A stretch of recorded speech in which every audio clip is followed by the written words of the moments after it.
Як воно бути сусідом впливового чиновника? Мешканці Херсону скаржаться на тиск начальника головного управління Держпраці на Херсонщині Віталія Берлима. Розповідають, що посадовець зазіхає на їхні приватизовані земельні ділянки, ба більше залякує та обіцяє проблеми та забудовує прилеглі території. А місце для будівництва неабияке на березі Дніпра. Про майже детективну історію в Херсоні далі в сюжеті.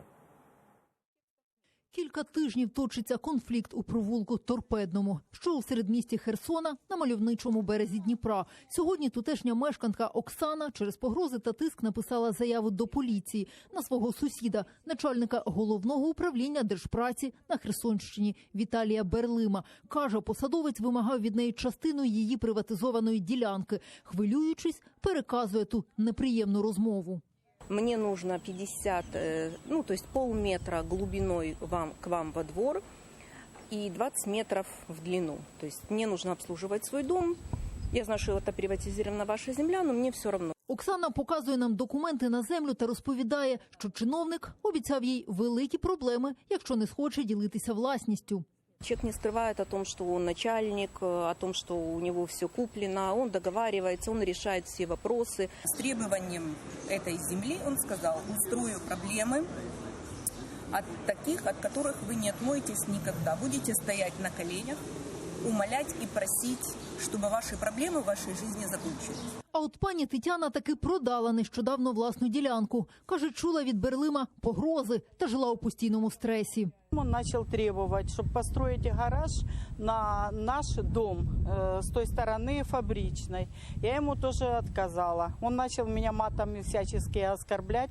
Начальник управління Держпраці взагалі не має тут приватизованої землі, розповідає тутешня голова квартального комітету району. Але все будує поряд з Дніпром. Спочатку лазню з басейном, а тепер гараж. Прямо посеред вулиці. Люди обурені. Через споруду тут важко проїхати і швидкий, і пожежній. Вот это, я считаю, он самовольно построил, ни у кого не брал разрешений.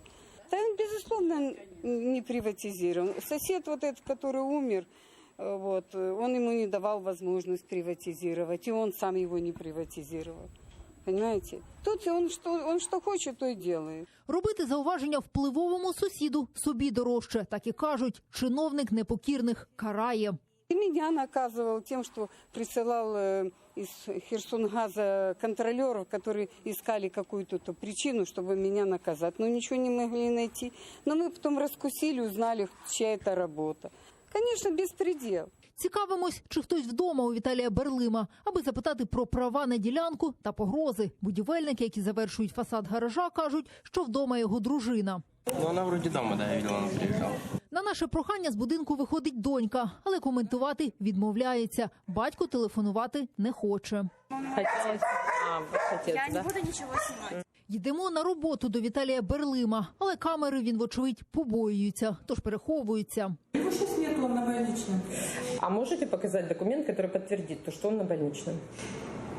Документ? Но если человек еще на больничном, то из больничного он еще не сдал. Тим часом мешканці сподіваються на те, що у вирішення проблеми втрутяться правоохоронці. Розповідають, у 2018 році Віталій Берлим проходив як обвинувачений у кримінальній справі. Зокрема, фігурував як замовник побиття чоловіка своєї коханки. Справу розглядають і досі. Олена Сорокіна, Заман, АТР.